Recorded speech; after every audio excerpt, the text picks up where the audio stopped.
Gender sensitization. When compared to other issues in managing diversity, gender sensitization is the most pressing issue because of the preponderance of women in the workforce, as well as recent trends that point to the emergence of this single issue as the dominant issue that is taking the mind space of managers.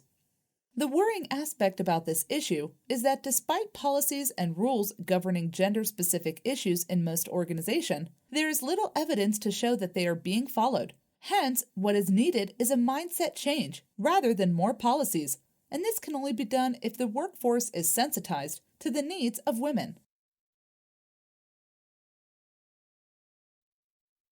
Let's now look at an example to understand the importance of gender sensitization. In India, Infosys was one of the first companies to have introduced the IWIN, Infosys Women's Inclusivity Network initiative, where the management proclaimed their support for diversity. However, with the passage of time, the initiative was suitably toned down to meet business goals, where the need to encourage diversity was given up at the altar of convenience. The senior management of Infosys is committed to diversity and inclusivity, but the situation on the shop floor is something different altogether. There are many instances of employees showing scant respect for diversity and being exclusive in their dealings with women.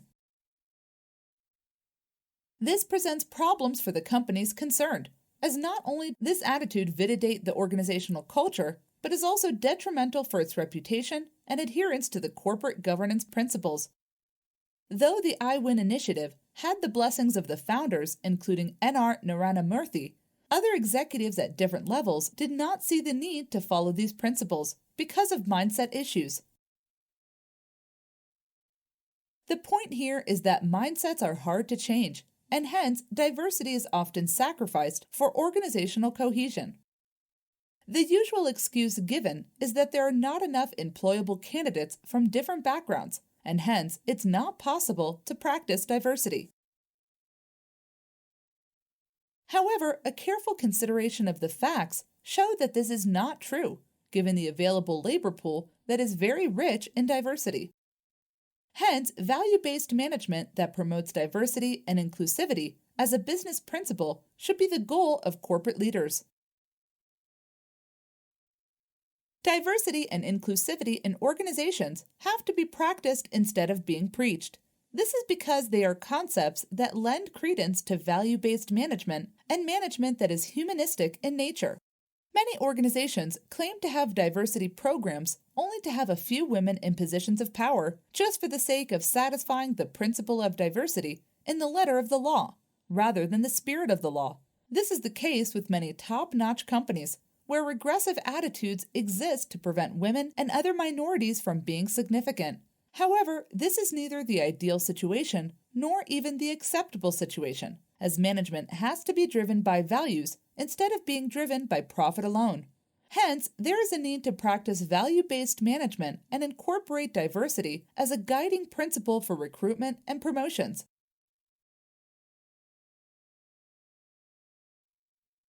The prevailing attitudes must change, and leadership must set an example to the rest of the organization to follow when formulating and actualizing diversity management policies and procedures. All groups should be treated equally without showing anyone undue favors, and barriers should not be placed in their path. This should be the goal of diversity management if value-based management is adopted as the guiding principle for organizations.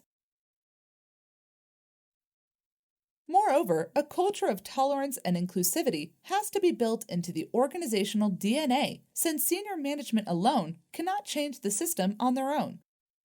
What this means is that middle management and even the employees from the ground up have to be taught to respect diversity and welcome inclusivity.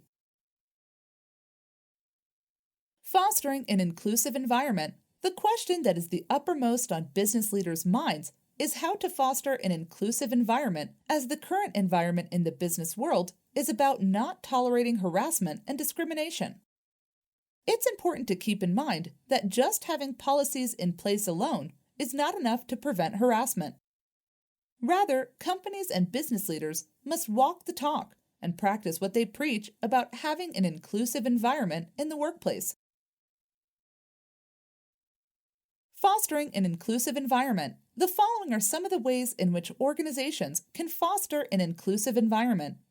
Number 1, it's crucial to sensitize the employees working in an organization towards diversity. Sensitization towards gender, ethnicities, and alternative sexualities and orientations must take place before any meaningful action on inclusivity happens. For this to be actualized, employees at all levels have to be made sensitive to the problems of women, racial minorities, and those who are of alternative sexual orientation. In many multinationals, explicit training programs are conducted to sensitize the staff on these issues. This is a practice that other companies can follow to have an inclusive environment. Number 2, apart from this, there needs to be a redressal mechanism in place where victims can report the incident in a confidential and secure manner. This means that the identity of the victim is kept confidential until the incident is investigated and action is taken. Number 3, the other aspect is that strict punishment must be meted out in case wrongdoing is proven. Instead of mildly reprimanding the perpetrator and allowing the person to get away with the misdemeanor, there needs to be concrete action so that such incidents are not allowed to recur again. In many organizations, there are no punitive actions taken against the perpetrators, which embolden them and encourage others to repeat such acts. Hence, the only way out would be for the company to initiate all possible strict action that would deter others and serve as an example.